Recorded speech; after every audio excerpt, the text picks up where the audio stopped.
Ladies and gentlemen, what do it do? Back with another video. I hope you guys had a very Merry Christmas. I did. I'm going to show you some of the gifts that I got. I got some WWE pants here. So I got some of those. I got a whole bunch of items for my desk that I'm getting in here soon. Got some Funko Pops here. I got an Andre the Giant Funko Pop. See, Andre the Giant. Nice. Um, I don't know how my mom was able to find this one. This is probably extremely rare, but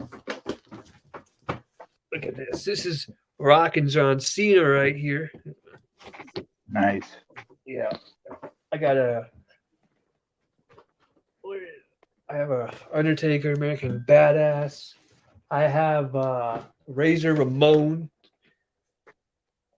I'm not sure how my mom is able to find some of these. That's pretty cool that she was. I got a Jerry the King Lawler one. You know, because you got to have a king.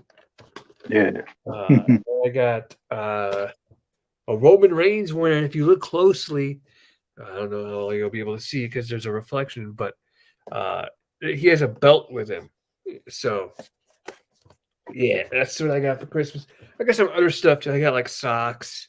I got gift cards. I got $100 cash. Nice. So I'm planning on going like to Blackhawk in the next couple of weeks, and Okay. I'll take that $100 with me because why not, right? Uh, Yep. how was your Christmas, Frank? You get anything cool?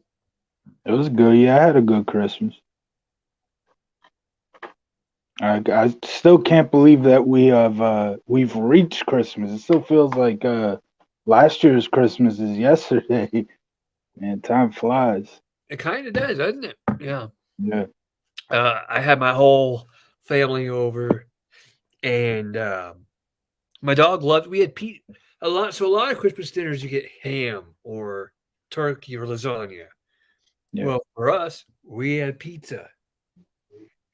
We had Cool. like homemade Ain't pizza. nothing wrong with that. Ain't nothing wrong with that. Absolutely not. We had Yeah. pizza. Um, and yeah, and after we got done opening presents, I was exhausted, so I came in my room and I kind of fell asleep. And yeah, I mean it was a fun little Christmas. I got to see my nephews. They got me this little glass cup. So um, yeah, man. But hey, we're here today to talk about 2004, specifically the Great American Bash 2004, a pay per view that Frank loves for some reason. For some reason, well, we're about to get into why. Well, first off, this was the as I've said before, this is the second show I've ever seen live on pay-per-view. And look, the as everybody sees, people hate this show because there's a lot of filler on it. And there is filler on it, ain't no doubt about it. And as I've said before, every show is gonna have filler. The problem here is SmackDown was in a transitional period. Brock Lesnar just walked out. Kurt Angle, of course, was injured, so they had him doing the GM role, which he was great with.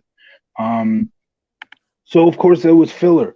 It's not like there wasn't filler on a show like December to Dismember that we reviewed a couple weeks ago. That show was worse. That show had two matches and a bunch of filler mixed in. This was not that. This show has a couple of great matches, and there's a lot of great behind the scenes, backstage segments that we have on this pay per view as well. So we kick off the show here with Tori Wilson welcoming everybody to the show. Great way to kick off. She's essentially dressed up just like this in the scene. Uncle Sam And or Aunt Sam? yeah, Yeah. yeah, yeah, she looked amazing. And she says, on behalf of the WWE, we welcome all of you to the Great American Bash. Which it's funny too. Again, I said this is the second pay per view I ever saw live on pay per view. The first one was No Way Out '04, and if I remember correctly, they did a similar kickoff with I think Tori and Dawn Marie both kicked off that show. So first match of the night, fatal four way elimination for the US title, John Cena taking on Booker T, Rene Dupree, and RVD. This is a great way to kick off the show, I man. think I saw this match. Yeah. Well, yeah, this was phenomenal. A fun little US title fatal four way between essentially the undercard on SmackDown here. And yeah, Cena was on the rise though. Yeah, I was going to say, Cena in the mid card scene in 2004. Yes, because he was not Undercard. yet at a Undercard. title. Yeah. Yeah. When I So say undercard, I pretty much mean you're not the main event. yeah, Either, he's beneath the main event. And right. yeah, Tro, what's up, Tro? Definitely a good match, good opening match. Um yeah, Rene Dupree What up, was Tro? essentially yeah, Rene Dupree was one of those guys who was right there with Cena where either one of them could have ended up becoming the guy. It ultimately was Cena. Dupree, Wasn't he was wasn't Rene Dupree like 18, 19 years old at this time? he He was was young. very young when he first came to WWE. He was about as young as Randy Orton was. Yeah, Dupree, I really think he could have been up there with Cena, as with Cena being like one of the more popular babyface. I think Rene Dupree could have been one of the more hated heels of this time period, but it just didn't work out that way. But Shout out to the podcast. yeah. But yeah, this was a great match. Yeah, shout out to his podcast too, Cafe de Rene. If you haven't seen it, check it out. But yeah, great match to open the show. Fun little fatal four way. Your thoughts? I thought it was a great way to open up a show. RVD and Booker T are obviously great talents, and you had Cena in there, and he's great. Yeah, I would agree. Good way to open up the show. Yeah. So then after that, Cena walking backstage, coming back from the match.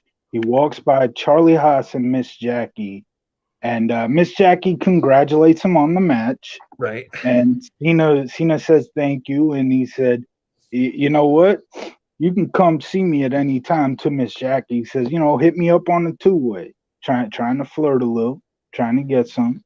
But so Cena walks away, and Kurt Angle comes in, and he's disappointed with Charlie Haas. He says, "What happened? I used to teach you I used to be your teacher, taught you everything you know, and now you're hanging with guys like John Cena. You're aligning yourself with Miss Jackie, like, yeah." Well, and then Charlie Haas tries to get his 2 cents in, and Kurt Angle's like, "Now you're interrupting me. You know what? That's it. I'm putting you in a match with Luther Reigns tonight." Um, Luther Reigns. Wow, that setting up setting up our first filler match, which it's a weird way to I mean, you got to get the if you want to get the match on pay-per-view, I guess that's a way to get it on. yeah. But would have been better to actually build the match up through over a couple of weeks, but Get I Kurt, don't know. What? get Kurt some heat as well because Yeah, he you was. get Kurt some heat. Definitely could have done that though throughout the build up. If you build this up during a couple of weeks, you could have did the same thing. Could have had Kurt Angle just bullying Charlie Haas the same way he bullied him in this segment. You could have did that over a couple of weeks. But for some reason, I guess they needed time, so they threw this match together last minute. Great segment after this. So Sable uh, is in a hot tub. This was a thing they would do throughout the show, showing the divas in a hot tub. But Sable has got a mic in the hot tub, and she's like, "I'm going to interview the hottest SmackDown star," and she says, "Since I'm the hottest SmackDown star, I'm going to interview myself." He didn't have to Yeah. dress down poor Haas. Tro says he didn't have to dress down poor Haas, meaning Kurt Angle. Yeah. But, well, Kurt Angle's a heel, so, But yeah, this was a great segment. Sable just being a phenomenal heel, interviewing herself, putting herself over. That was pretty cool. Um, And then, Sable was in her. I'm sorry, but Sable was not in her prime year. Her prime is in the 90s. Let's be real. To say that she was the hottest star on SmackDown, that's kind of Well, that's just being a heel. yeah. That's just being a heel. Because And yeah, she Tori was hotter. Agreed. she oh, I would take Tori over Sable at any time. That's just me personally. My man. But in terms of being a star, yeah, this she was much bigger star in the '90s, but she was still a star here. Tori and Sable were the two biggest stars, female wise, on SmackDown during these days. Mhm. Ain't no doubt about it. So Do then we you, goes right. do you think that SmackDown could have used the women's division like Raw had at this time? Uh, maybe. I mean, you have two different belts, like they do now. I don't know. I mean, I don't. I personally don't like the whole two belts thing. I'm not saying necessarily the belt, but like you could have had like the Raw women's division, the SmackDown women's division. They did have a division, if that's what you On mean. SmackDown, They you had did. Tori. Okay, Tori, compare Tori, Sable. Lydia, Dawn, Sable to Ivory, Jacqueline, Lita, Trish, Victoria, Jazz, Molly, Gail. Well, Tori and Sable are bigger stars than most of the women you just mentioned. Ivory was great. Tori and Sable were bigger stars than. Who else you mentioned? Molly Who Holly, else? El Kim. Molly, bigger stars than Molly, bigger stars than Gail. I Uh, mentioned Trish and Lita. They're not bigger Tristan stars. Leader, Christian Leader are right there. They're right there with Tristan Leader. Stacy. Stacy, yeah, I love Stacy. She was my first crush. I don't know if she's necessarily on the level of Trish and Lita and Tori and Sable. Okay. I'm talking about star power. I'm not talking about looks. In Yeah. terms of looks, Stacy was right there with them, no doubt about that. So then we have Charlie House versus Luther Reigns. Again, this was thrown together late, and yeah, not much to talk about. Yeah. Luther gets the win. Kurt Angle on the outside was pretty much the best thing about this, hyping up Luther, um, trying to make this match interesting in any way he could. But again, it's a thrown together late match. It's filler, so you're not going to get much out of that.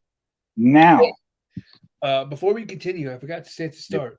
If you're new to this channel, do us a favor. oh shit, you know what? I forgot to put Hit the that banner on. subscribe button. Hit the notification bell so you get notified when we upload new content. We upload new content weekly. We uploaded the day before Christmas Eve, and we're uploading the day after Christmas. So there you go. When I say we upload constantly, it is constant that we are uploading. All right. Yes, we go on brief hiatuses, but they're very brief. And when we come back hitting hard, boy.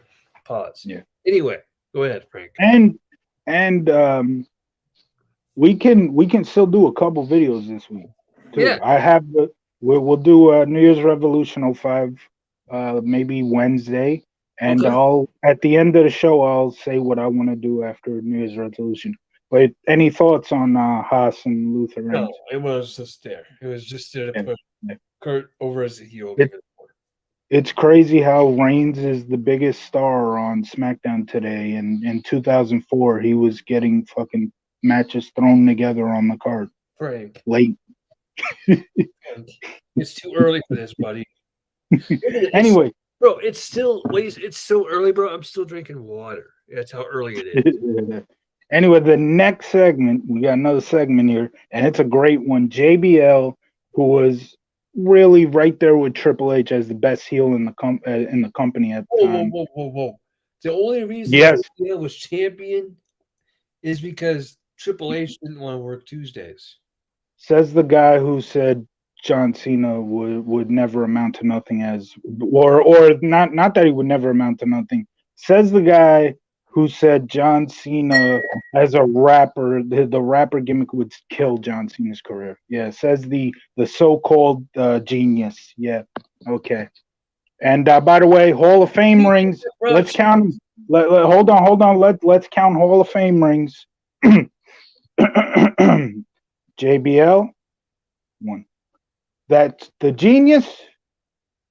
Goose egg. Goose egg. The way it should be. But anyway, JBL promo. Great promo. Um, he says he delivered on his Judgment Day prediction. He said he was going to win the match, and he did. Won by disqualification. And he said that Eddie got himself Eddie Guerrero, that is, of course, got himself disqualified on purpose at Judgment Day. And that's why we're having tonight's match, the match that it is, because tonight Eddie cannot get himself disqualified. And tonight, JBL says will be vindication. He's going to be able to shove it down everyone's throat and Pause. everybody's nightmare. And everybody's nightmare is going to happen. JBL predicts he will be WWE champion by the end of the night. Phenomenal promo. JBL again, like I said, one of the better heels in the company at the time, right there with Triple H. Years only Thoughts on Tuesdays. Just saying. yeah, one of the dumbest. And by the way, as we covered that show, and like I said, JBL stole that whole scene.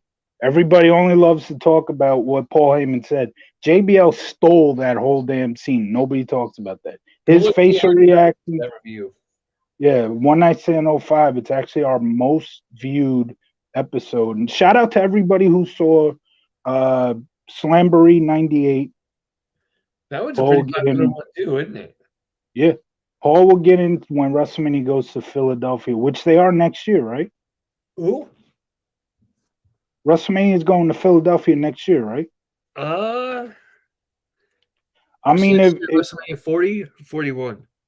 40, I believe. Hang on, I'll tell you. That's Tro saying that, by the way. And yeah, I mean, that would be a great time to induct Paul at Philadelphia, Paul Heyman. Yeah, Philadelphia, Pennsylvania. Oh, 2020. He says 2024. Yeah. So 2 years from now. WrestleMania 40. That's that one. Okay.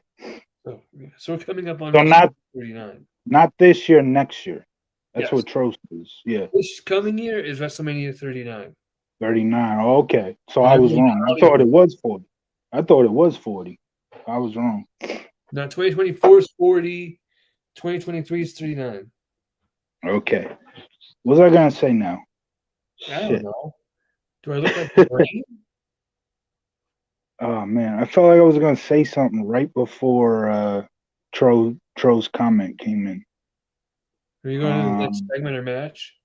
No, it wasn't that. I felt like I was gonna say something. Oh yeah, Slamboree. Our review last week. Shout out to everybody who watched that a couple days ago. 2 days. It's got 60 views already. So shout out to everybody. We appreciate the views. We appreciate the watching.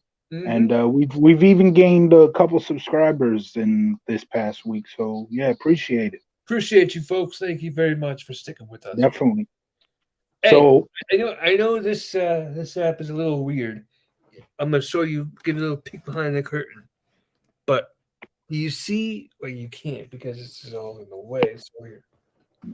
But you see those boards behind there, right there? That's all going to be a desk. So I'm going to be sitting right there. Okay. So, yeah. All right. So, as I said when we started the review, I said when I saw No Way Out 04, it was the first show I ever seen. And it opened in a similar way where Tori opened the show, except she did it with Dawn Marie at No Way Out. She did it by herself here. There's another similarity to No Way Out and Great American Bash here, and that's the Cruiserweight title match. Chavo Guerrero versus Rey Mysterio. They face off at No Way Out, and they got a rematch here. And just like No Way Out, these were a couple great Cruiserweight title matches here. There are 3 Chavo Rey Mysterio matches that come to mind whenever I think about them facing each other.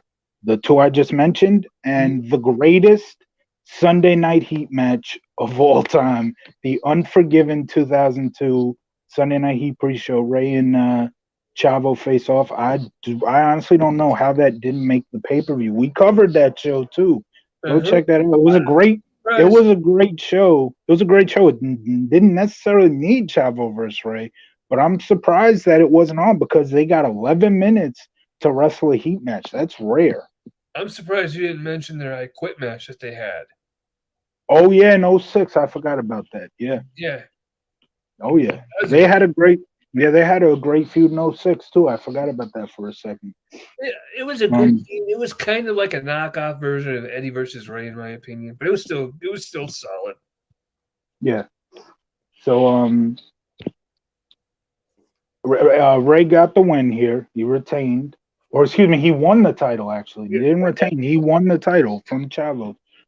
Thoughts on the match? it was a great match. It was fantastic. Ray was in his prime here. You see Ray Mysterio today against Ray Mysterio from yesterday, and it's almost night and day. Ray's older, so he slowed down his style some, which is good because you gotta, you know, retain your. I wish I wish everybody else would freaking slow their style down, but that's Yeah, just me. yeah. A lot of people do need to do that. Yeah. There's a lot of wrestlers out there that need to do that are in their prime today. Um, Enough with the flips.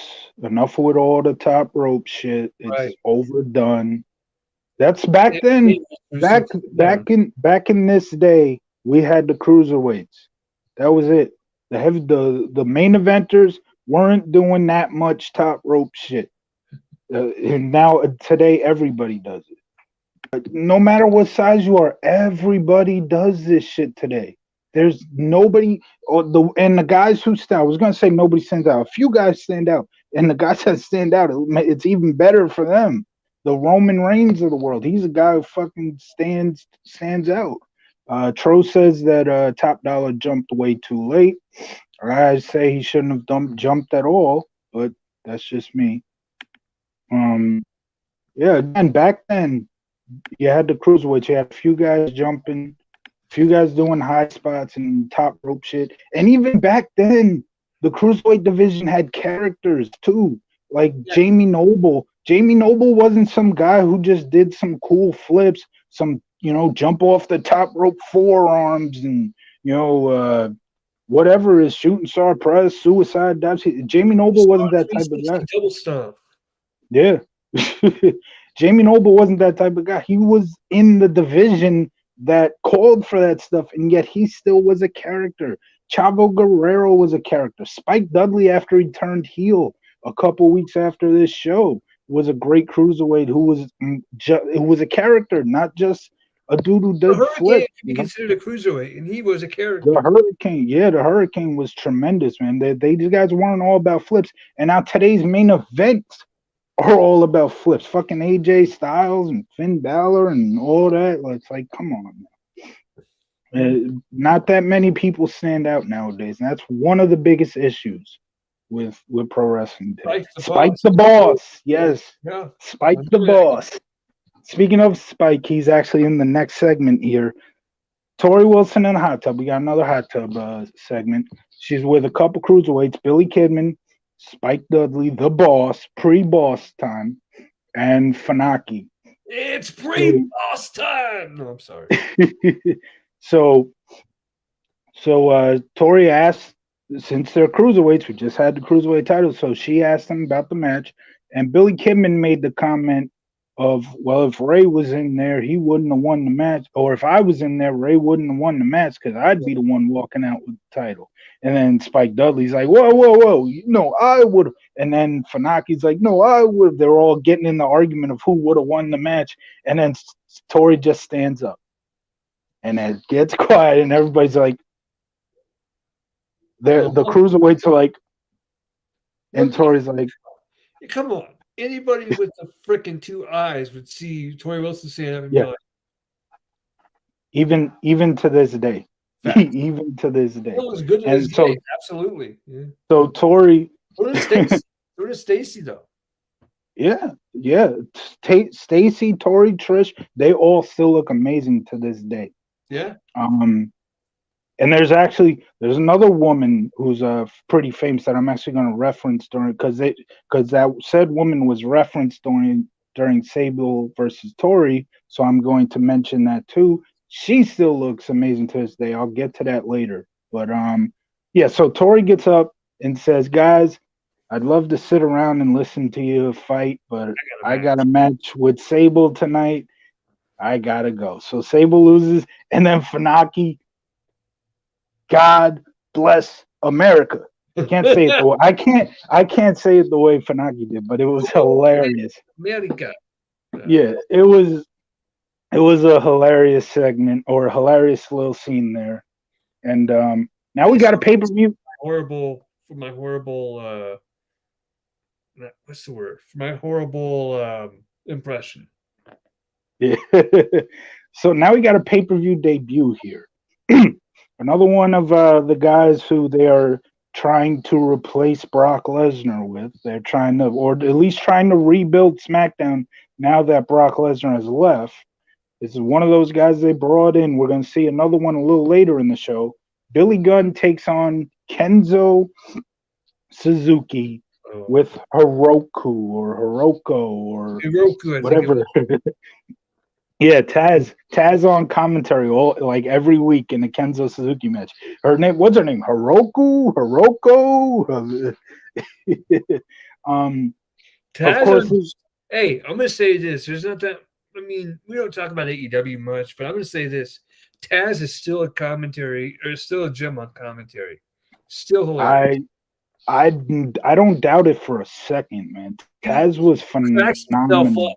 He'll be in the booth and like Taz will say something and he'll just start cracking up laughing. It's hilarious. It is absolutely every time hilarious. Like, it's like, every time I think of the Taz and Michael Cole SmackDown era, I always think back to the second episode that we reviewed, or the third. I think it's the third episode Vince, that we reviewed. Vengeance 2003. There was a fan in the sign, the fan in the stands who had a sign that said something to the effect of like "No more Michael Cole and Taz." I'm like, are you kidding me? Or shut up, Michael Cole and Taz. I don't know, it was something like that. And I'm like, are you kidding me? I Michael feel like they Cole and Taz, disrespect him. yeah, Michael Cole and Taz were phenomenal on They were, commentary. and to this day, they are both still phenomenal commentators. Yeah, They no are. They're doubt. great. Oh I would God, take. I would take Taz over Excalibur. I mean, yeah. I would take Michael Cole over Mike Adamle. I would take them Hey, over hey, Jim. hey, hey, hey. Mike Adamley's a former Bear. Show some respect. Shout out Mike Adamley, former You want Bear. some respect for the Bears? Here you go. Anyway, There's my respect for the Bears right there. right there for you. Um, oh And yeah, Tro says, "Oh God, Kenzo, LOL, dude went from a monster to being all about U.S. by No Mercy with Renee. The stuff of with Kenzo being all about the United States was hilarious. That was funny. yeah, this guy. Um, Thoughts on Billy Gunn versus Kenzo? Not really a great match, it wasn't anything great. It was just kind of there to put over Kenzo Suzuki. Just because and next, it was filler. It was filler. yes, it was filler. That it's yeah. Next, we have Paul Heyman backstage, and JBL walks by, and Heyman gets on his knees, like, "No, please, Mister Layfield, don't hurt me, don't hurt me. No, the only reason people care about me is because the internet loved my crappy promotion so much. Please don't whoop my ass, Mister." Anyway, that's not what really happened, but yeah. It's Paul Heyman backstage. Franklin, With Franklin, you're on some bull today, dude. You good? Did you really not have a good Christmas after all, and now you're being Grinch no, about I it? had Oh, I good, had bud. I had a great Christmas, but you had to bring up the funny little comments, you know. But all kidding aside, JBL definitely is a legend in his own right. Whether Ain't or no not doubt he about deserved the WWE Championship, we could debate that all day. it. I think he did. Ain't no doubt about it. He is great. Yeah, they. I He think was he. I think the main reason why they gave him the championship was because they needed a main heel, and that's what JBL was. well again. Some of it has to do with the fact that Brock Lesnar left, and they needed to rebuild SmackDown. I'm Right. not saying that. Look, the opportunity comes for you. You need to step up. The opportunity came for JBL, and he stepped up. True. He was the best heel in. Like I said, him and Triple H were the best heels in the company at the time. Hmm. I would have And loved to have just seen because, babyface with the championship. eh, I don't know. I really feel he's much better as you're saying JBL as a babyface, right? Yeah, yeah. Like As remember when he was babyface king? Bradshaw, and he was Yeah. doing the AVA gimmick. Yeah, JBL was much better than Bradshaw APA. I've got two words for you. Matt freaking Haedy. Haed. Oh yeah, talking about Mike Adamley because Jeff he's Harvey. missed. Yeah, Jeff Harvey. Yeah, come on. That's Matt Harvey's brother. That's Matt Harvey's brother. I wonder if Jeff Harvey can pitch.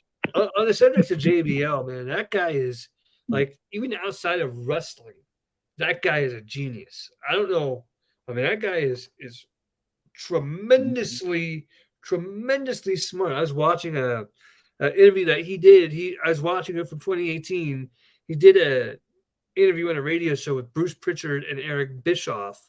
They were Yeah. promoting Bruce and Eric were promoting a Something to Wrestle with live show that they were doing at the Barclays Center. And Okay. JBL made it like a surprise appearance, and he started talking and blah blah blah. And Sam, the guy that was doing the radio show, asked him about. He asked him about stuff like cryptocurrency and you know the way of the money thing and all of this stuff and just listening to JBL speak on that kind of stuff. It's like you sit there and you look like you have a turd hanging out of your mouth because you're just like, what? Because he knows what he's talking about, but you know, and everything he's saying it makes sense. But like, I'm not. I don't know anything about cryptocurrency or any of that kind of stuff. Only Okay. thing I know about crypto. Only thing I know about crypto is a lot of people get scammed over that. Yeah, and it's just yeah. Or those NFT. I don't even know what an NFT is. And it's a picture or something, a cool looking picture. I don't yeah, know. I got no idea what an NFT is. But like JBL was talking about all that stuff, and like I said, I was listening to this podcast or to this stuff podcast, but this interview, and I'm like, damn, this dude knows what he's talking about. I feel like an idiot. And when Eric Bischoff, he made a comment of, wow, he's way smarter than I am. So JBL's like, yeah, well, I do a lot of reading, and he goes, but if we do, but aside from all of that, you know, we could talk about my charities that I do because JBL does a lot of charity. JBL does stuff he goes to like third world countries and helps them over there. I mean, that right there is admirable. He does stuff for the troops. I mean, you could say what you want about he JBL. came up. He does a lot for the troops. He came up with tribute to the troops. Yeah. And Yeah. look, we could say that we could sit here and we could talk about JBL being a bully in the locker room. Listen, it's a wrestling locker room. You can't have thick skin, number one. Number two, you also shouldn't be a dick. But but aside from that, put that aside. That guy cares about his troops. He cares about his country.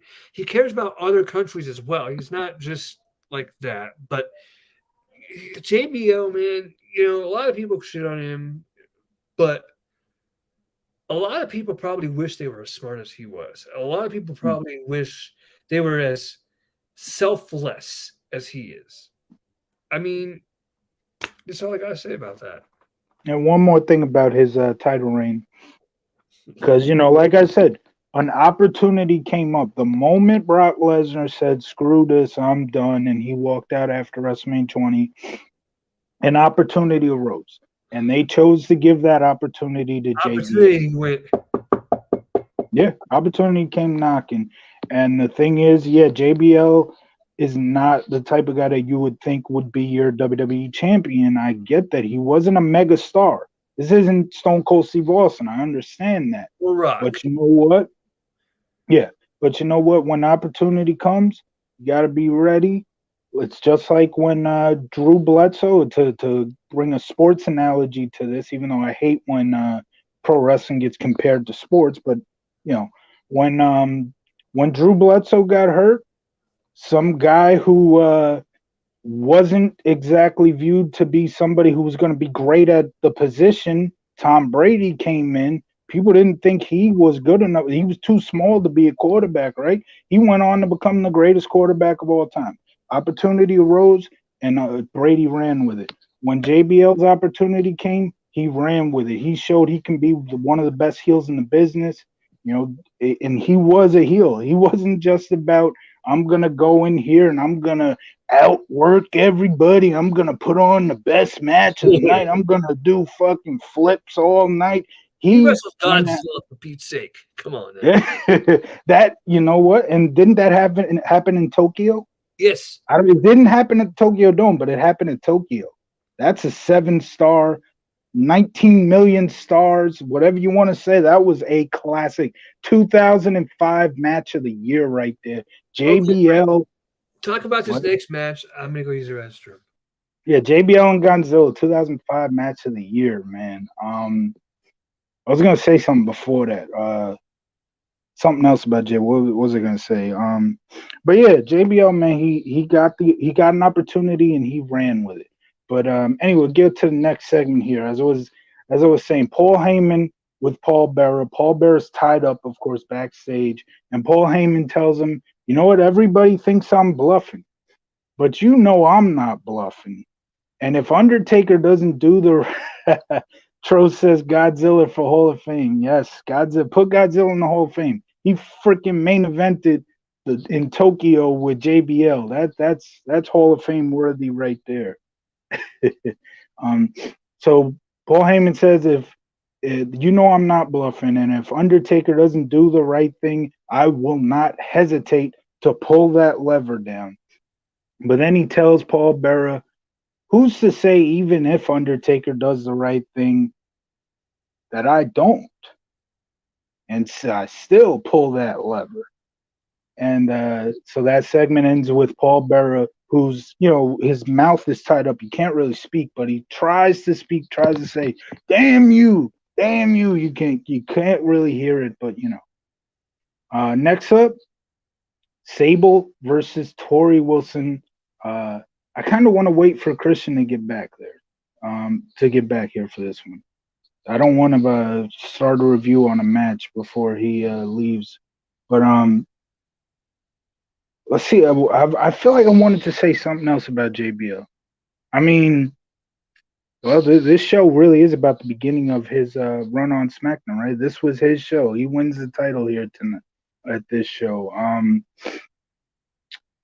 Uh, I'm trying to remember what it was I wanted to say towards the end of that before Christian interrupted me and said, move on to the next match because I got to go take whatever he said. Um, but yeah, so JBL he was an old school heel, something you don't see today anymore. I know there's the controversial segments with where he goes to the border and kicks the guys off the border. I don't see.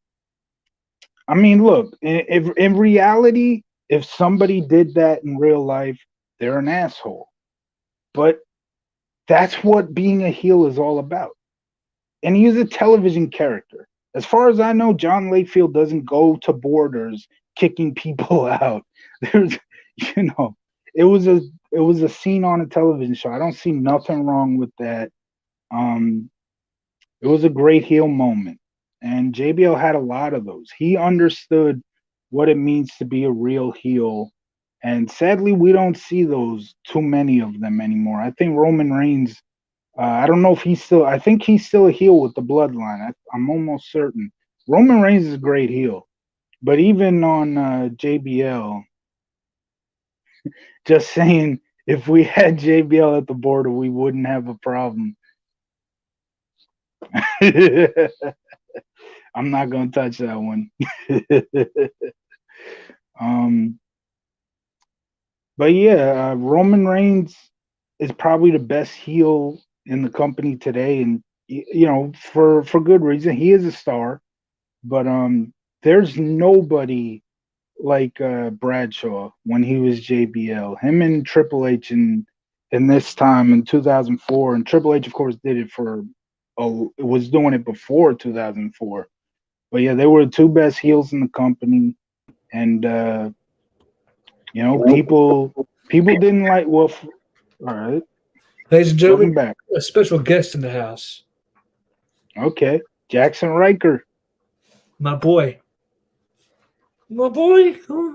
You my boy? No. Jackson Riker, Nia Jax, whatever you want to call him. I swear to God, Frank. I swear to God.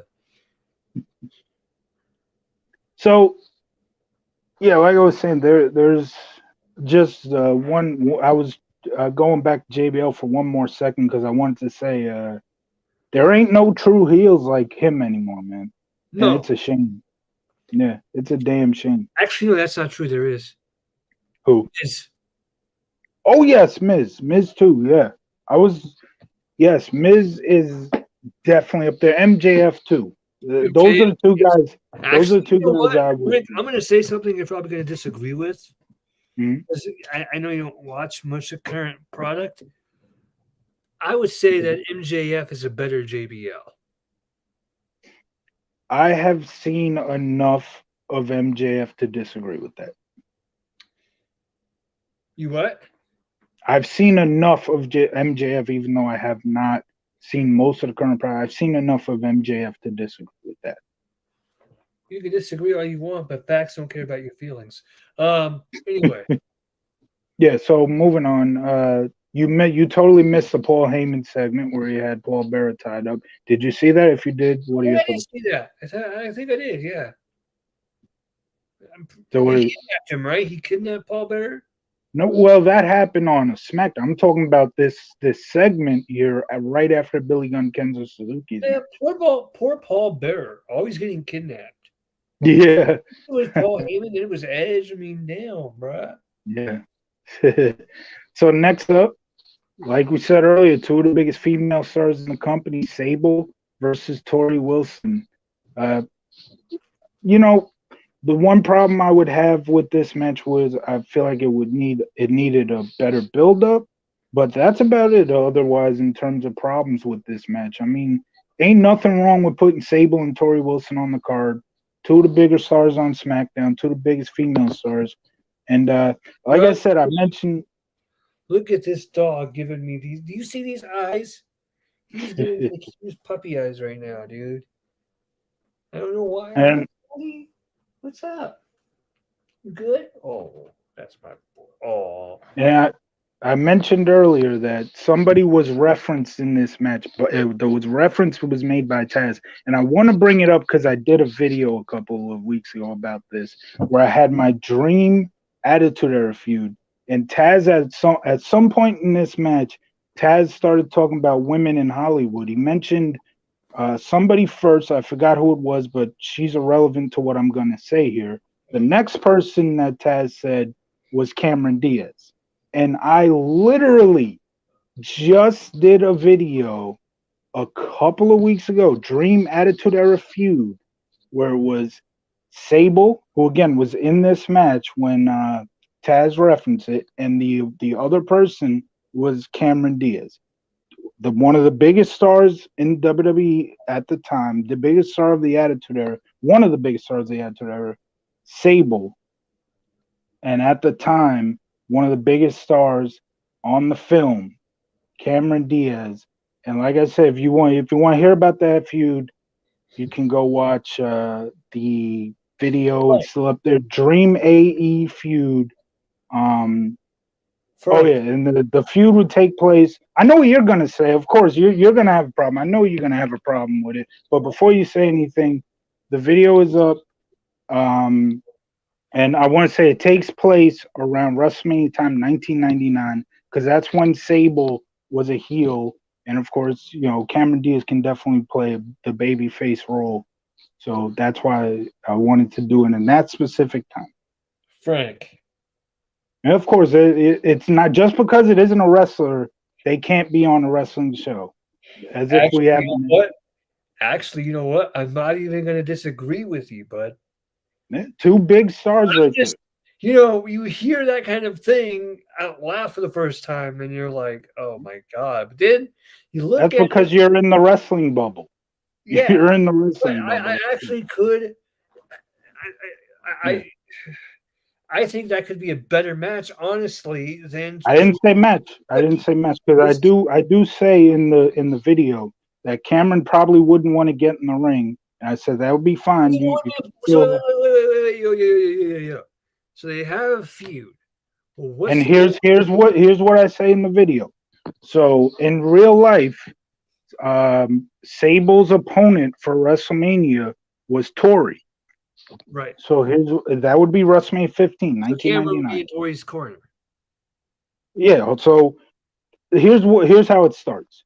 You have Cameron Diaz make an appearance on a Raw episode. You know, maybe if I'm not necessarily sure if she was doing a movie at the time, but you can bring her in. You know, say this is a star of There's Something About Mary, and by the way, there's something about Mary. I think she did do something in '99. I'm pretty sure she did. You did? Maybe she You was. did? Maybe she was filming Charlie's Angels. Yeah, Charlie's Angels did air in 2000. It was on the movies in 2000. And by the way, there is a WrestleMania 15 connection to the Charlie's Angels. So you remember at WrestleMania 15, Stone Cold Steve Austin forgot his vest. So WrestleMania 15 took place when? March or April? March in Philadelphia. March in Philadelphia. Okay, wait, hang on. Let me So read. you remember Austin forgot his vest before the main event. Yep. So he had to come out with a shirt. March 28th, 99.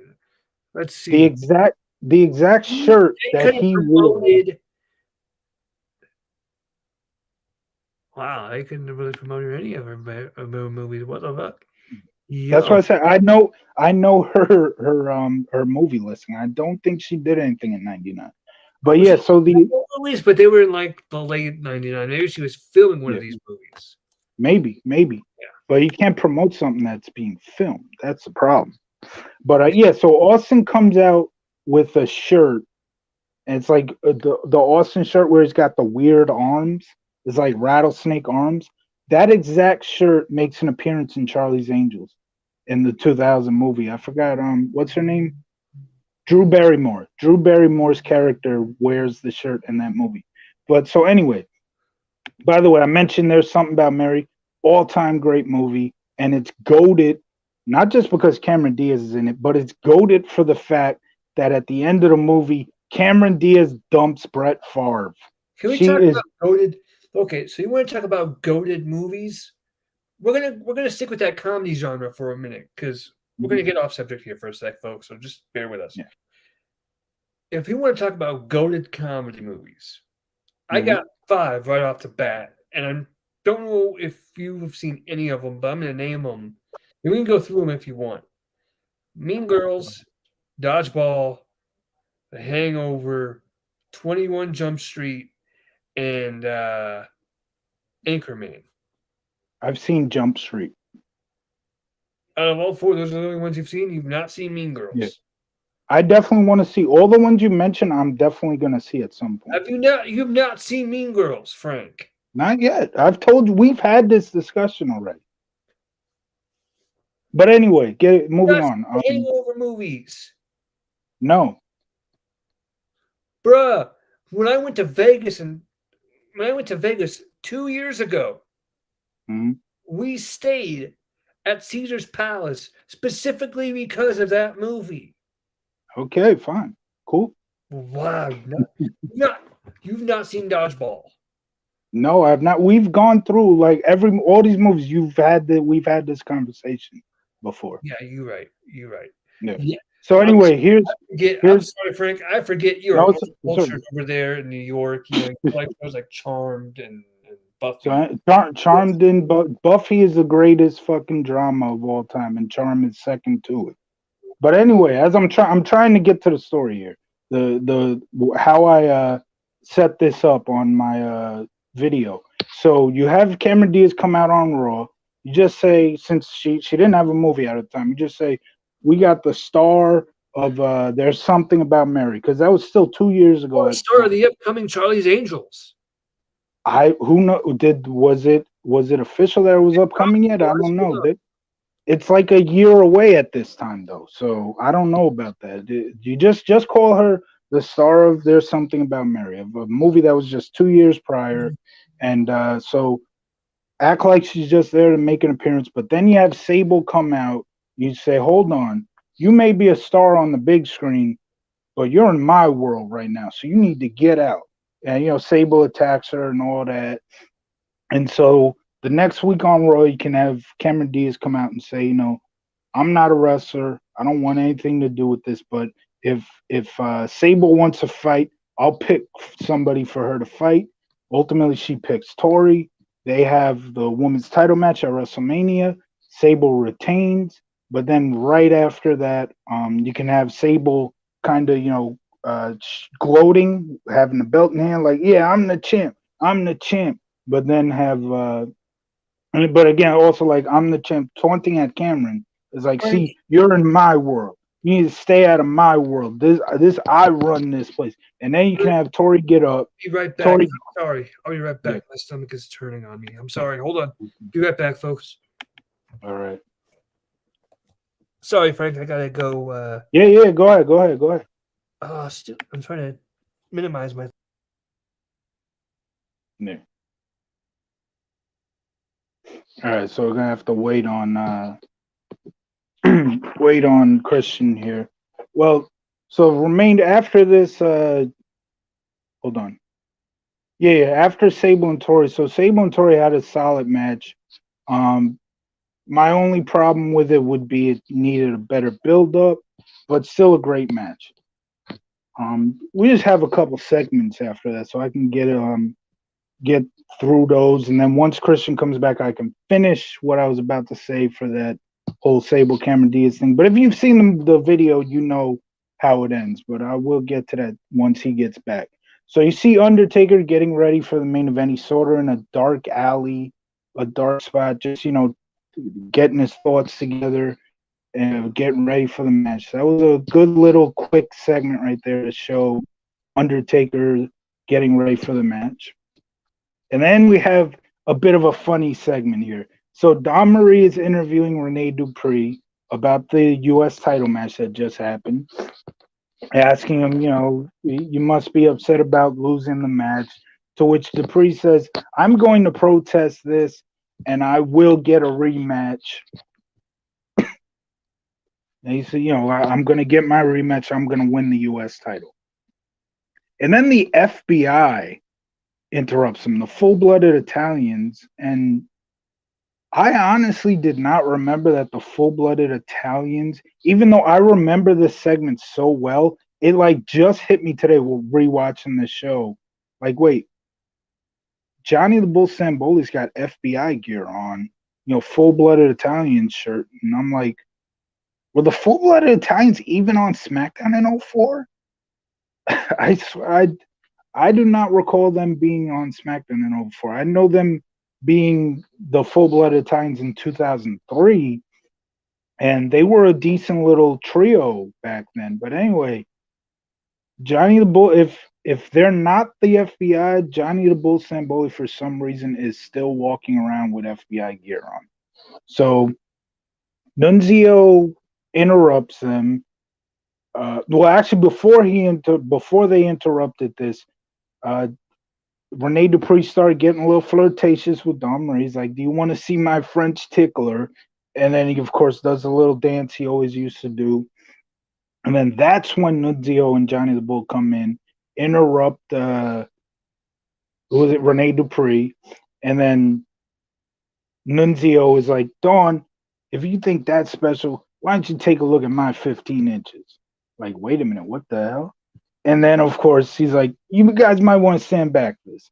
And then he puts his shoe on the hot tub that we kept seeing all throughout the night. He puts his shoe on there. It's like, yeah, have you ever seen a foot that big? And he's like, Don, you know what they say about guys with big feet.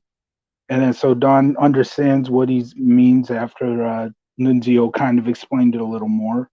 And then Don walks away with Nunzio. And then Johnny Bull starts walking away, but then he comes back and he looks at Rene Dupree. He looks down. They show the camera pans down to Rene Dupree's foot, and he's got like a small ass foot. And they're like, and Johnny Bull's like, "What are you, a size 6?" A bit of a funny segment there. Um, and we got Hardcore Holly versus Mordecai. Again, more filler. Um, so they built this match up over like the final SmackDown before the show. Sadly, again, the build up to the filler, which I mean, you don't necessarily expect filler matches to have build up. That's a big reason why they're filler matches. But it would be nice to build some of these matches up.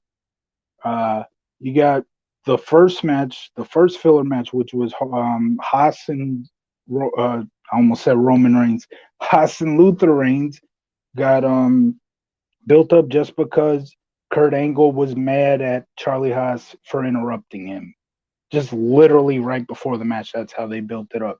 It's a similar thing here. So Hardcore Holly and Mordecai just out of nowhere during a backstage. Okay, so you're back. Yeah. So before we get into the next match, I was getting into it, but before I want to finish what I was saying. So Sable is celebrating with the belt, and she says, you know, you're in my world, you know, taunting Cameron Diaz, like, you're in my world, get out of here, this is my world, I run this. And then so Tori gets up, she grabs she grabs Sable from behind. She grabs Sable from behind, you know, holds her back, and then Cameron Diaz gets in the ring and boom, gets a nice little slap on Sable to get revenge, ultimately getting revenge from the original time where the whole feud ends with the okay. Yeah, and the crowd goes nuts because Cameron Diaz got her revenge. If Cameron Diaz is not a wrestler, she's not going to be getting into the ring working an actual match. But you got star power against star power right there. That's Sable and Cameron Diaz. It would bring eyeballs to the company as if they needed eyeballs. Company, that's for sure. And when you got somebody like Vince Russo writing for it, it would have been a tremendous storyline.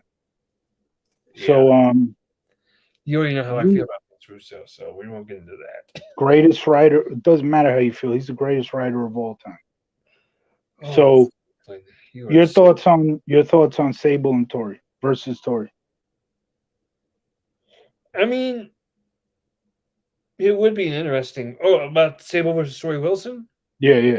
Oh, this wasn't a special match. Like I said, I mean, they were not Trish and Lita in the ring, but I mean, for what it was decent. You know, I would agree with the part that it was decent. It was, like I said, it just needed a better build, but the match was fine. Yeah. And like I said, they're on the level of Trish and Lita. They are. I don't care. You say they're not on the level of the in ring. When did I say that? When did I say that? You literally just said that a second ago. I said they weren't Trish and Lita in the ring, but I didn't. Yeah, that's what I said. You said. Well, that's essentially what that means. I didn't say that. You're saying I said they're not on the level in ring. Why? Okay. Yeah, in ring is all about working the crowd, and Sable and Tori know how to work the crowd. Yeah, they're just as big stars as Lita and Trish. They weren't having street fights and hardcore matches. Yeah, you don't need to have street fights and hardcore matches. That's not what they're about. Just because you have street fight and hardcore match doesn't make you a star. First of all, watch the tone. Otherwise, you and I are going to have a street fight. Actually, I'm not about to have a street fight with you. You're from New York. You probably know how to fight. Never mind. But I'm from Colorado. But anyway, next you're just dissing your whole fucking city by saying you guys we got a whole bunch of Californians and shit moving over here. So I mean, let's not act like we're the greatest freaking state. So I went over these while you were gone, but I'll just get back to them. Undertaker getting ready for his match. They did it in like a dark alley where he's just looking off into the sunset, thinking about what he's gonna do. That was a cool little segment. And then Dawn Marie, Rene Dupree, and the FBI had a funny little segment. I had totally forgotten the FBI was still a thing in 04. I don't remember them having a big impact on SmackDown in 04. Yeah, that's what I'm saying. Didn't they announce you as a cruiserweight champion at the time, though? At some point, no. But I'm saying as a group, though, Like, I don't remember the group really being around like that, but yeah, Johnny the Bull was in that backstage segment with FBI on his shirt. And I did not, I thought they broke up by this point, but yeah, in '04, apparently they were still there. I don't know. But yeah, that was a fun. Did you see the segment? Because it was a funny segment. The Undertaker one? No, what was after the Undertaker? Dawn Marie interviewing Rene Dupree gets interrupted by Nunzio and Johnny the Bull Stamboli. I must have skipped that one. It was funny? Yeah, All right. I kind of If covered it. FBI was on, I probably skipped it because those guys weren't much of anything. Hmm. Oh. So now we're back to where I was. So talking about this hardcore Holly Mordecai match, the failure to build some of these filler matches up, and like I said, that's why they were filler. There's no build up. There's not going to be much interest. But this is how they built this match up. On the final SmackDown before this show, during a backstage segment, just randomly, these two like break through a door or something and are brawling. And we have no idea why they're brawling. We never find out why they were brawling, but that's just how we're going to get that match on the pay-per-view. Not great way to build it up. Yeah. And the match was nothing, truthfully. Mm-hmm. But of course, Mordecai gets. You know who Mordecai was, right? Yeah, Kevin Thorne. There you go. He is the one how you say it, who was on both of the two shows that I keep comparing this show to. The one or the one show I should say that I keep comparing this show to. One night not One Night Stand. December to Dismember. December to Dismember, a horrible show. Again, as I said, this isn't, but it has a lot of filler just like December to Dismember did. And Mordecai, Kevin Thorne, is a part of two of the filler matches, one from each of these shows. And this one, not that good. Again, it's weird that the way they built this up, and it's even more weird that like we have no idea why they were brawling, and like there was never a reason to it. Like at least it could have come out like the very next week to actually continue the feud, but yeah, nothing came out of that. Mordecai got the win, of course, because he's another one of these guys you're trying to rebuild SmackDown with, where This was a nothing really, match. yeah, there were a lot of guys that they were trying to rebuild SmackDown with after Brock Lesnar left. John Cena, Rene Dupree, JBL. Mordecai, Kenzo Suzuki. Well, JBL was the guy. Yeah, JBL was already the. Yeah, I guess you can add him to that. So there's about 5 guys right there. And pretty much JBL's the only guy who actually was a big part of SmackDown moving forward. John Cena, once he became the guy, moved to Raw and became the face of Raw. So really, they only succeeded in having one guy be the future of SmackDown. But, you know, thanks to the draft, you can move guys around and all that. So I guess as time went on, they did, you know, fix the roster a little bit. So yeah, like you said, this was a nothing match. Yeah. Next they show the SummerSlam 2004 commercial. The only reason why I wanted to bring this up is because the commercials they did for SummerSlam 2004 were tremendous. They built it around the Olympics because I think the Olympics happened that year. They did a Eddie Guerrero commercial where they're all about to run. And once the gun goes off for them to run, you notice how Eddie gets right out of the gate and all of his opponents are stuck there because they got like the thing attached to their foot that's keeping them there. So, you know, going off Eddie Guerrero cheating. Uh-huh. They did one. The one that they showed here is where one guy, I think, does a long jump. And like as he jumps, he gets clotheslined by Batista. Yeah, they did a couple of really good SummerSlam commercials here that were really funny. I think it was I'm not sure if it was 05 or 06, the one where they did the barbecue, the cookout. That's 06. That's 06? Yeah. Yeah, I like those ones. Those ones were funny. Yeah, those were good. They're fucking, it's the last hot dog. The last hot dog. The last hot dog. The last hot dog. And all of a sudden you see Kane Viscera, and Jonathan Coachman. Hey, it's the last hot dog, my lucky day, and Kane and Viscera crowd him. Coach was great, man. I wish he never left for ECW. I almost said he is ECW. I wish he never left for ESPN, man, because Coach was phenomenal. Next match was Eddie Guerrero versus JBL. Texas Texas Bull match for the WWE Championship, match and of the night. yeah, definitely brutal. It was a bloody Yeah. match. It was very bloody. Mm. Uh, if you remember, I believe it was at a previous. I believe it was It at was Judgment Day, Judgment Day. right? It was Judgment Day. Yes, it It was was Judgment Judgment Day. Day.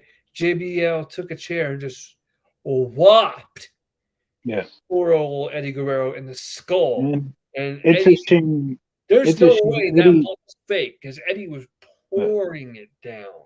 It wasn't because Eddie. Look, Eddie did not need to do that, but for some reason, he felt that because he was the champ. He's old school, of course. His family grew up in the business, Yeah. so he's a little old school.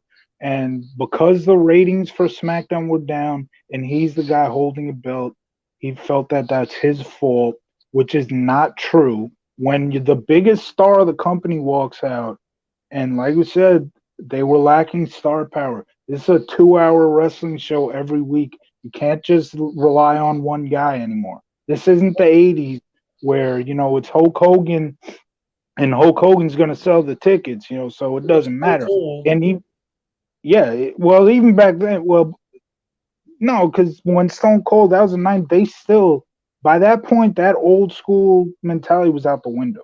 It was about the show. It wasn't just about one guy selling all the tickets.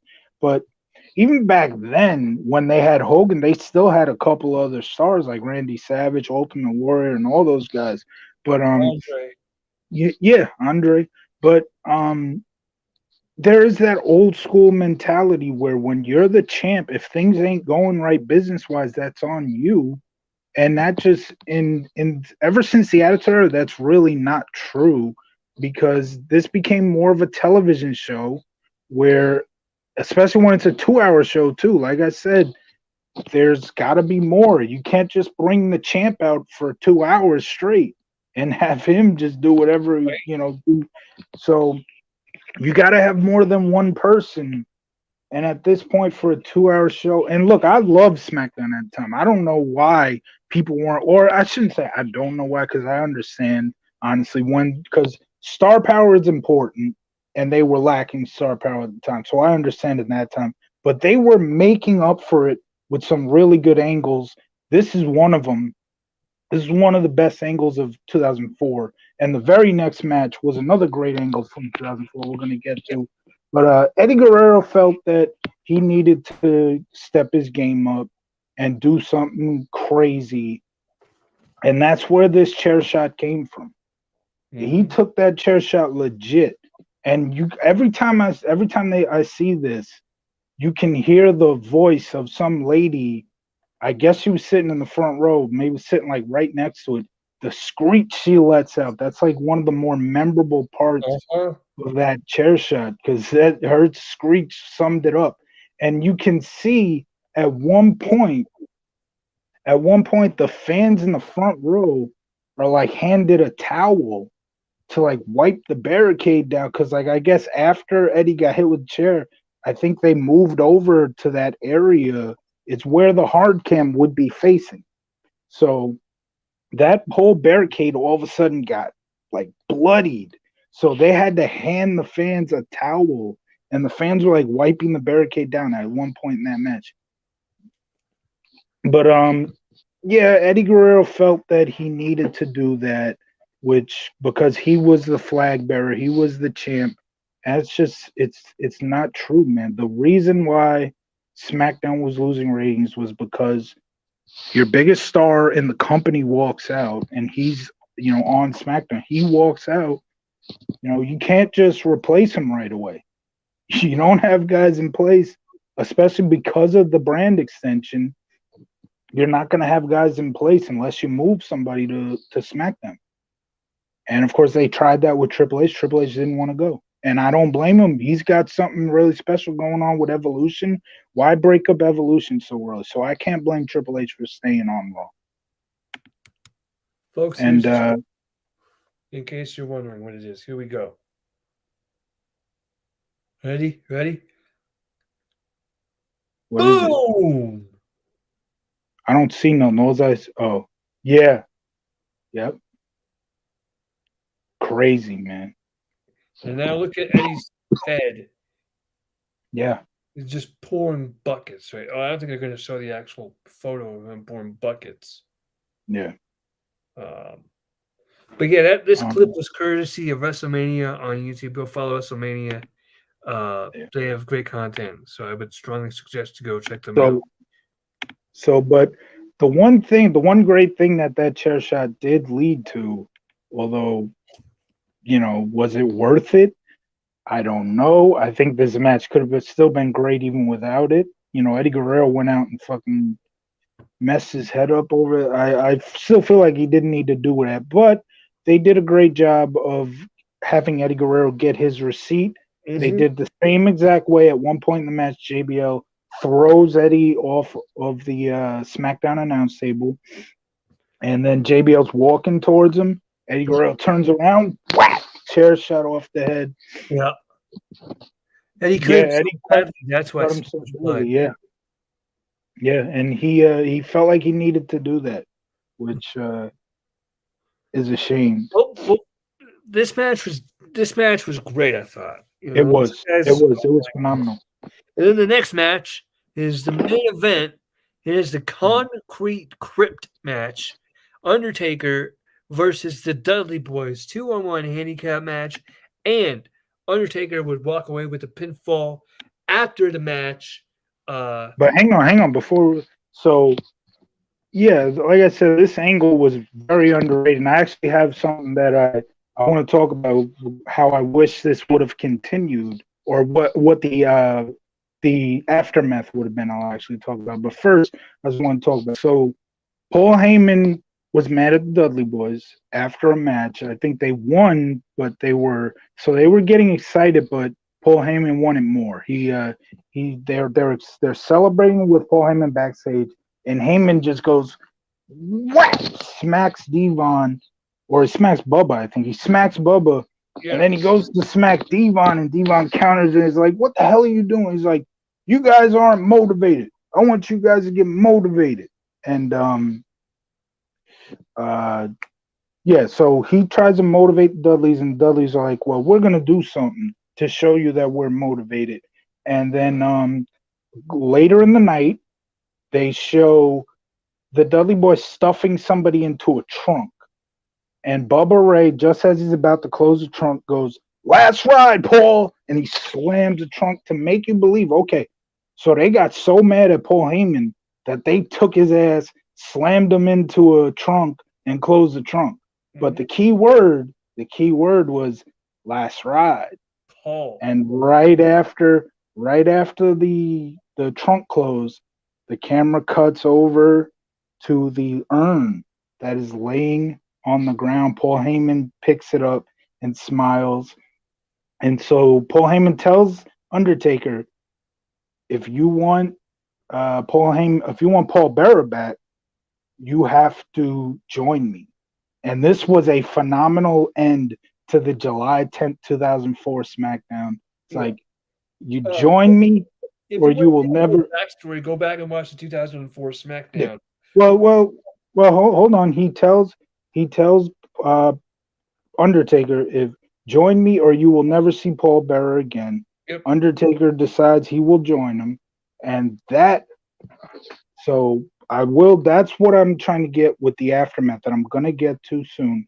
But yeah, great angle, super underrated storyline, and a super underrated match right here, where in a concrete crypt, Undertaker versus the Dudley Boys in a handicap match, With and Paul Bearer sitting in a concrete crypt. In a crypt. Yeah, in a concrete crypt. And they're threatened to pour cement into it. Yep. And what the deal is, once again, just like the weeks leading up, do the right thing. The right thing was before that was to join, which Yeah, Undertaker did. But now the right thing is lay down, let the Dudley Boys win this match. Undertaker, of course, doesn't chooses not to. Paul Heyman pulls the lever to get about halfway, and yep. then after that, they essentially wrestle that match. Undertaker gets the win, and midway through the match, when I was watching this way back in 2004, something hit me. I was like, man, why do I feel like Undertaker's gonna turn on Paul Bearer? Because he did. And yeah, and that turned out to be the first time I ever um predicted something WWE wise. I couldn't believe it. And the great thing about the ending here, As Paul, as the the script filling up, he's doing the yeah, yeah, this was yeah. So Paul Heyman pulled the lever down, and Undertaker had to come out and scare him away. The one great thing here is ever since Undertaker came back at WrestleMania 20 and brought back the Dead Man gimmick, he had never spoken. And yeah, even though for like a couple of years now, we know him as the American Badass, we know he can talk. yeah, And hell, that's the only guy I knew before this. Because again, I became a fan in 2002. So right. he was the American Badass when I became a fan. I never saw the Dead Man prior to WrestleMania 20. Yeah, Even with that, the fact that he's talked here, you can fit it was special because he hadn't talked in so long. But what he ends up saying is, Paul, I'm sorry, but I have to do this. Rest in peace. He pulls the lever down. This was just tremendous. This and of course this was a way to write Paul Bearer off TV, but in my opinion, what I wish they would have did here was actually have Undertaker with Paul Heyman. The whole join me thing, that segment on at the end of the July 10th SmackDown, I wish that really led to Undertaker actually joining Paul Heyman. that would And be with interesting. yeah, with Undertaker as like the big heel in the company or on SmackDown, and Paul Heyman as his manager, that could have been With special. the Dudleys, who Oh, even with the Dudleys, yeah, that too. we're overlooking the And Dudleys. I mean, they're like one of the most yeah, decorated tag teams of all time. and that's what I'm saying too. That's again that the fact that they were in the main event. And again, a lot of people talk about how bad this card was. This card really wasn't that bad. You have No, one of the more popular tag teams of all time in there with the Undertaker, one of the more popular wrestlers of all time. would have been You have cool. yeah, Uh, but yeah, that's the main event again. The like you have two popular guys. The it yeah, this show was filled with a little filler, but the matches that were important made up for the filler. even Money in the Bank 2011, which I think is probably the greatest pay per view I've ever seen, had filler matches. So And even overall, the crowd was so good that the filler matches were fine. Like Mark yes. Henry versus Big Show, the crowd was into that. The crowd was into almost Kelly everything in Kelly this. though, no. Yeah. Well, But anyway, I would give this show a. I'd probably give this show a 7 out of 10. that's about the same I gave it, 7 out of 10. If you But yeah, ask like I was saying, JBL does win clean here. Kurt did the right thing by pointing out that JBL touched first. Yeah, yeah. Well, he won clean, but he did it in a heel way yeah. because he had Eddie Guerrero win. Everybody thought Eddie Guerrero had won, and then Kurt Angle comes out and takes it away from him. So even though he won clean, which it's a tough to win dirty in a no DQ match, so Uh, that was their way of still making JBL look like a heel and winning Folks, clean. I know we said that the next show we're going to do is New Year's Revolution No, no, wait! 2005. Don't tell me you're gonna skip over it again. What? Because if you're gonna skip over it, then I'm just gonna pick it for next week What? or for the show after. Whatever you're gonna pick. If you're gonna skip over it again and choose something else, then I'm just gonna pick it as my next show. I was just we are going to do New Year's Revolution, but I Okay. also 2005. But I also want to do 2006. We can do that sometime after. Okay, fine. We'll do New Year's Yeah. Revolution 2005 this week. At some point, we'll come back to you. I'm not sure Wednesday. I Okay. may have plans. I probably won't, but Okay. so That's fine. So my pick for and I hope we can get both of these shows in at some point this week. In the week. If not Wednesday, we'll find another day. But okay. What, my pick for next show after New Year's Revolution '05 will be the February 13th, 1999 Raw, which had a phenomenal ending where Mr. McMahon, it's the cover of the McMahon Austin VHS tape that they did where they are like face to face with Austin is sitting in a corner and they're just face to face and it's like one of the most oh intense. yeah, it's so close um, getting held down or whatever. yep, yep. Yeah. Okay. This was I think a Saturday Night Raw from Toronto where WrestleMania 18 happened, and this was a great show. I can't wait to cover that. Ladies and gentlemen, there you have it. We got New Year's Revolution '05 coming this week, and we got the Raw February 13th. You said Yes, February 13th, 1999. the day before Saturday Night Raw. Valentine's Day. Uh, Yeah, the day before I think the day before St. Valentine's Day Massacre.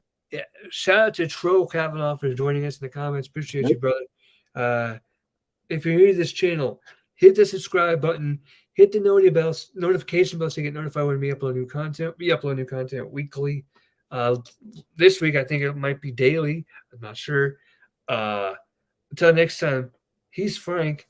I'm CJ. I think I said that correctly. You We did. are out of time. Thank you, everybody. We love you. We appreciate